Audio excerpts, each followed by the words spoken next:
দেশ থেকে বিদেশ, খেলা থেকে বিনোদন, সব ধরনের খবর নিয়ে আমি মিঠু শুরু করছি নজরে দুনিয়া। রাস্তা তৈরিতে এবার ব্যবহার হবে ম্যাস্টিক অ্যাসফল্ট, বড় উদ্যোগ সিকিম সরকারের। পর্যটকদের জন্য মসৃণ টেকসই সড়ক প্রয়োজন। এবার তাই পর্যটন শিল্পের মজবুত পরিকাঠামো গড়ে তুলতে শক্তিশালী ও দীর্ঘস্থায়ী সড়ক নির্মাণে সিকিমে ম্যাস্টিক অ্যাসফল্ট ব্যবহারের উদ্যোগ। জানা গিয়েছে প্রায় 500 কোটি টাকা খরচ করে সিকিম সরকার 573 কিলোমিটার সড়ক উন্নয়নের প্রস্তুতি নিয়েছে। আর এক্ষেত্রে ম্যাস্টিক অ্যাসফল্ট ব্যবহারের উদ্যোগ সরকারের। সিকিম বৃষ্টি হরপাবান ও ভূমিধস প্রবল পাহাড়ি রাজ্য। প্রতি বছর বর্ষা সড়ক সেতু ভেঙে বিপত্তি বাড়ছে, অথচ ওই পাহাড়ি রাজ্য পর্যটন নির্ভর। সারা বছর কয়েক লাখ পর্যটক যান, সেই কারণেই ভোগান্তি কমাতে সিকিম রাজ্য সরকারের সড়ক ও সেতু বিভাগ ম্যাস্টিক অ্যাসফল্ট ব্যবহারের বিষয়টি পর্যালোচনা করছে। এটি সড়কের উপরিভাগের এমন একটি উন্নত প্রযুক্তিগত উপাদান যার স্থায়িত্ব, জল প্রতিরোধ ক্ষমতা এবং অধিক যানবাহন চলাচলের উপযোগী। 4 বছরের মধ্যে প্রকল্পের কাজ শেষ করার লক্ষ্যমাত্রা নির্ধারণ করা হয়েছে। ওই কাজের ঠিকাদারদের জন্য 7 বছরের রক্ষণাবেক্ষণের দায়িত্বের শর্ত অন্তর্ভুক্ত থাকবে। সিকিম সরকারের কর্তাদের দাবি, উদ্যোগটি বাস্তবায়িত হলে সিকিমের সড়ক পরিকাঠামোর উল্লেখযোগ্য প্রযুক্তিগত অগ্রগতি ঘটবে। বৃষ্টি হলেই সড়ক বেহাল হয়ে পড়ার মতো ঘটনা ঘটবে না।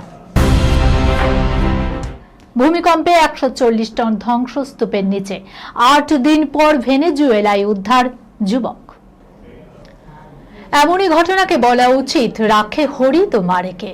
ভেনেজুয়েলার ভয়াবহ ভূমিকম্পে 140 টন ধ্বংসস্তূপের নিচে চাপা পড়েছিলেন 43 বছরের হারমান আলবার্তা গিল ফ্লোরেস। কোনোভাবেই বাঁচার কথা ছিল না তার। উদ্ধার কাজ অব্যাহত থাকলেও ঘটনার পর 8 দিন পেরিয়ে গিয়েছিল। হারনানের পরিবারের লোকেরাও ধরে নিয়েছিলেন চাপা পড়ে না হলেও শ্বাসকষ্টে কিংবা খাবার ও জলের অভাবে মৃত্যু হয়েছে স্বজনের। কেবল উদ্ধারকারী দলের সদস্যরা হার মানতে চাননি। শেষ দেখে ছাড়েন তারা। শেষ পর্যন্ত অলৌকিক কাণ্ড ঘটে। একটানা 100 ঘন্টার চেষ্টায় জীবিত অবস্থায় উদ্ধার করা হলো হারনানকে। গত 24শে জুন কয়েক সেকেন্ডের ব্যবধানে ভেনেজুয়েলায় যথাক্রমে 7.2 এবং 7.5 মাত্রায় অতি শক্তিশালী দুটি ভূমিকম্প হয়, যাতে মৃত্যু হয়েছে প্রায় 3000 মানুষের। এখনো নিখোঁজ বহু। ওই ভূমিকম্পে একটি শপিং মল ভেঙে পড়েছিল। কিছু বোঝার আগেই তার নিচে চাপা পড়েন হারনান আলবার্তা গিল ফ্লোরেস। এরপর থেকেই শুরু হয়েছিল উদ্ধার অভিযান। গত কয়েকদিন ধরে একটানা বৃষ্টি চলছিল। এই অবস্থায় হারনানের বেঁচে থাকার সম্ভাবনা ছিল 1%। তথাপি হাল না ছাড়ার পুরস্কার পেলেন উদ্ধারকারী দল। বলা বাহুল্য, সেই পুরস্কার হারনানের জীবন। 8 দিন পর ধ্বংসস্তূপ থেকে হারনানকে বের করে আনার ভিডিও ভাইরাল হচ্ছে সোশ্যাল মিডিয়ায়। সেখানে দেখা গিয়েছে সারা গায়ে ধুলো মাখা, মুখে অক্সিজেন মাস্ক পরা হারনানকে একটি স্ট্রেচারে করে বের করে আনা হচ্ছে। হেলমেট পরা উদ্ধার কর্মীরা তাকে ঘিরে রেখেছে। সুইমিং পুলে সাঁতার কাটার সময় অন্তর্বাসে রয়েছে সাপ। ছোবল থেকে কিভাবে বাঁচলেন ওই যুবক, দেখুন। সুইমিং পুলে সাঁতার কাটার আনন্দের মুহূর্ত এক মহোমায় যে দুঃস্বপ্নে বদলে গেল।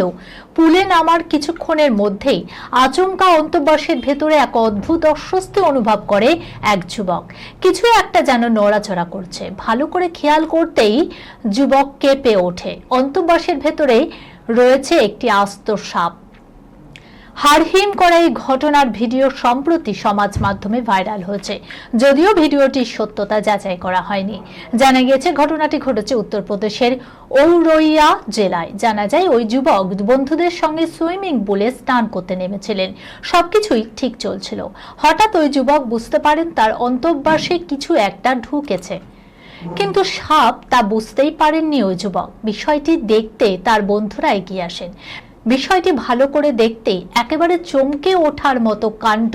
অপ্রত্যাশিত ঘটনায় রীতিমতো আতঙ্ক ছড়িয়ে পড়ে। যদিও এহেন পরিস্থিতিতে ওই যুবককে সাহায্য করতে এগিয়ে আসেন তার বন্ধুরা। কিছুটা ঝুঁকি না নিয়েই পরিস্থিতি সামাল দেওয়ার চেষ্টা করেন।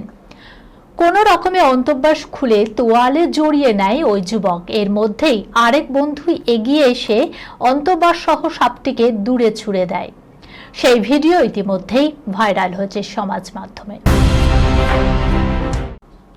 বৃষ্টি ভেজা রবিবাসরীয় সকালে গৌরীর সঙ্গে বিয়ে সেরে হ্যাটট্রিক আমির খানের। রবিবাসরীয় সকাল, মুম্বাই শহর একেবারে জল থই থই। প্রবল বর্ষণের মাঝেই হয়ে গেল মধুরেণুর সমাপয়েত। 5ই জুলাই আনুষ্ঠানিকভাবে স্বামী স্ত্রী হিসাবে নতুন পথ চলা শুরু করলেন আমির খান এবং গৌরী। সকাল থেকে আমির খান ও গৌরী স্প্যাটের বিয়েকে ঘিরে উৎসবের মেজাজ। মিস্টার পারফেকশনিস্টের পালি হিলের বাড়ির সামনে কড়া নিরাপত্তা। একের পর এক বিলাসবহুল গাড়ি এসে থামছে খান পরিবারের গেটে। ভিড় জমিয়েছেন সেলেবরা। গৌরীর সঙ্গে বিয়ে সেরে আমিরের হ্যাটট্রিক। প্রবল বর্ষণকে উপেক্ষা করেই শনিবার থেকে আমিরের পালি হিলের বাড়িতে ঢুকেছে অনুষ্ঠানের জিনিসপত্র। সেজে উঠেছে চারিদিক। আলোর মালায় সুসজ্জিত মুম্বাইয়ের বাসভবন। রবিবার সকাল থেকেও চিত্রটা একই রকম। বৃষ্টির মধ্যেই চলছে হাই ভোল্টেজ বিয়ের অনুষ্ঠান। এই খবরের সঙ্গে শেষ করলাম আজকের নজরের দুনিয়া। আপনারা দেখছেন টিভি 24 বাংলা, সংবাদ বিনোদন সারাদিন সারাক্ষণ।